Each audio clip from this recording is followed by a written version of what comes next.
श्रद्धालुओं, जय श्री कृष्णा, जय सिया राम, जय श्री राधे राधे, जय श्री महाकाल। इस प्रवचन में आपको श्रवण कराएंगे ध्रुव के वनगमन और मरीच आदि ऋषियों से भेंट की कथा। श्री पराशर जी बोले, हे मैत्रेय, मैंने तुम्हें स्वायंभुव मनु के प्रिय वृत्त एवं उत्तानपाद नाम के महाबलवान और धर्मज्ञ पुत्र बतलाए थे। ब्रह्मन उनमें से उत्तानपाद की प्रेसी पत्नी सुरुचि से पिता का अत्यंत लाड़ला उत्तम नामक पुत्र हुआ।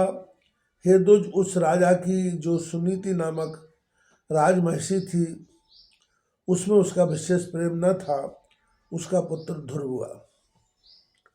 एक दिन राज सिंहासन पर बैठे हुए पिता की गोद में अपने भाई उत्तम को बैठा देख ध्रुव की इच्छा थी गोद में बैठने की हुई, किंतु राजा ने अपनी प्रेयसी सुरुचि के सामने गोद में चढ़ने के लिए उत्कंठित होकर प्रेमवश आए हुए उस पुत्र का आदर नहीं किया।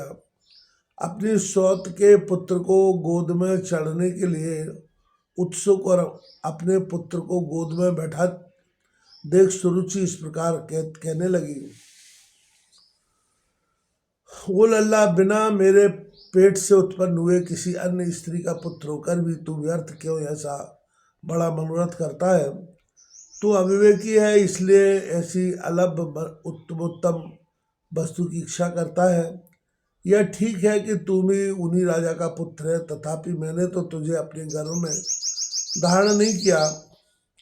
समस्त चक्रवर्ती राजाओं का आश्रय रूप यह राज सिंहासन तो मेरे ही पुत्र के योग्य है। तू व्यर्थ क्यों अपने चित्त को संताप देता है? मेरे पुत्र के समान तुझे वृथा ही यह ऊंचा मनोरथ क्यों होता है? क्या तू नहीं जानता कि ऐसा जन्म सुनीति से हुआ है? श्री पराशर जी बोले, हे दुज, विमाता का ऐसा कथन सुनकर वह बालक कुपित हो पिता को छोड़कर अपनी माता के महल को चल दिया। हे मैत्रेय, जिसके ओष्ठ कुछ कुछ कांप रहे थे, ऐसे अपने पुत्र को क्रोधयुक्त देख सुनीति ने उसे गोद में बिठाकर पूछा, बेटा, तेरे क्रोध का क्या कारण है? तेरा किसने आदर नहीं किया?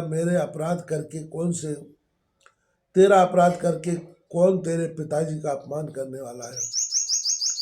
श्री पराशर जी बोले, ऐसा पूछने पर ध्रुव ने अपने